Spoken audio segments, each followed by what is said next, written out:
The truth about ankylosing spondylitis is we have to find ways to keep going.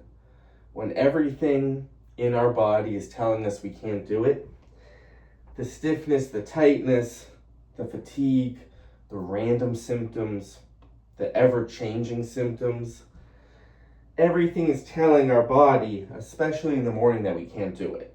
Everything. That those tight muscles you're trying to stretch and that tightness just feels overwhelming, and you're trying all these different things. You're trying to stretch over the years and you're just not seeing improvement with all these traditional stretches. When I was first diagnosed, I'm doing all these traditional stretches, aggressively trying to touch the ground, aggressively rotating, trying to get everything loosened up, and it's just irritating things. It's just irritating things because my body is so stiff and tight, and it can be repeated with ankylosing spondylitis. Every morning, for a lot of us, it can kind of feel like it resets. Maybe you find some relief later in the day, the afternoon, but every morning, no matter, even if you improve your flexibility, for me, my flexibility is the best it's ever been at 37. Diagnosed over a decade ago. Symptoms started for me in my early 20s. Horrible sciatica, limping around, and my flexibility is the best it's ever been because I started to realize no matter how I felt in the morning, I had to get moving and continue the process of movement, fatigue, trying to fight the fatigue every morning, getting the muscles moving, but I had to find ways to always keep going no matter how bad I felt, good I felt, but especially how bad I felt. So a lot of the things I had to do was I couldn't start with the aggressive stretch. The body is not ready for that. With ankylosing spondylitis, a lot of us can't just get into it when we first wake up. Maybe you've improved your flexibility, but when you first wake up, you're feeling a lot more stiff and tight. So what I do early on is a lot different than what I do later in the day. I have to really use a lot of support to get my calves broken up. I have to use a lot of supported stretching for the calves, for the hamstrings, because I'm working the most comfortable range of motion where my body can tolerate it, but also I can find some relief here. Instead of forcing that stretch, I'm slowly working through movements and getting blood flow in all these different ways. And I start using all these different techniques for the hamstring where I'm really engaging that hamstring to wake it up, to fire it up, to get the muscles activated. Hamstring curls. So a lot of the things I do when I first wake up, I'm not aggressively stretching. I'm getting movement first in the body, really focused on the muscle, and I'm putting together some stretching movement routines first, some calf raises loaded, so I'm waking up all the muscles through strength and flexibility. The hip flexors, instead of aggressively stretching, it never worked for me. I had to get movement into that quad, into that hip flexor, but you can't force these things if they're not there. And you might be someone who you try to do this and it just irritates the low back.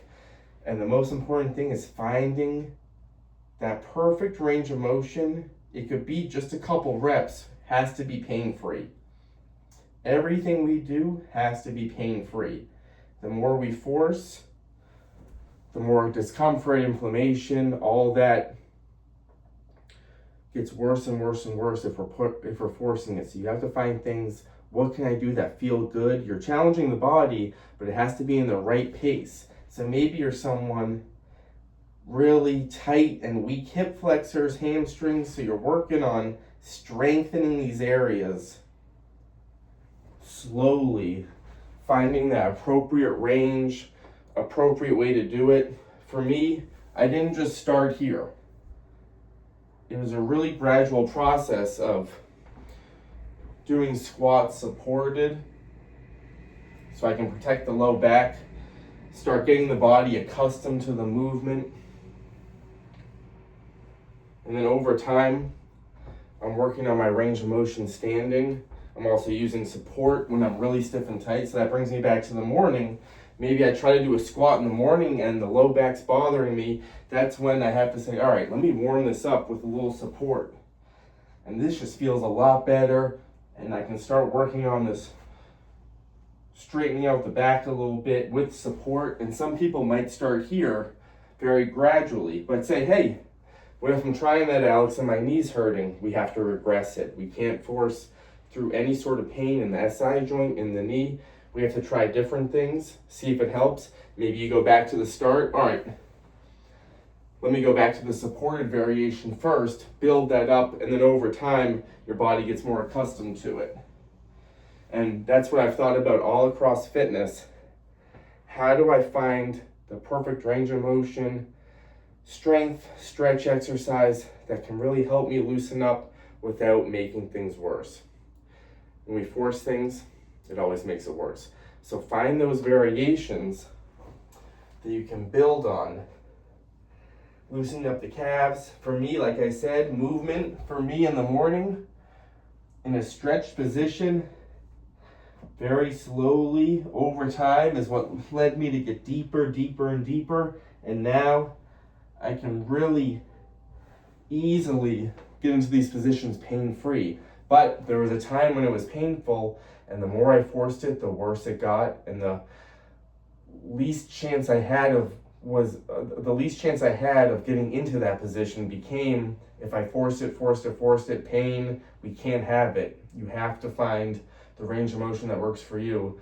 And the biggest thing, again, is if something is really hard, you stick to just a couple reps, see how the body responds, you go back to it, and then you see, oh, okay, I started with 3 reps, 4 reps. All right, now I'm at 6 reps. These hip flexors, maybe one side's harder than the other, which can come about with this a lot. Maybe you start doing those, you build the hip flexor, then you're stretching the hip flexor and you realize, oh, that's a lot easier.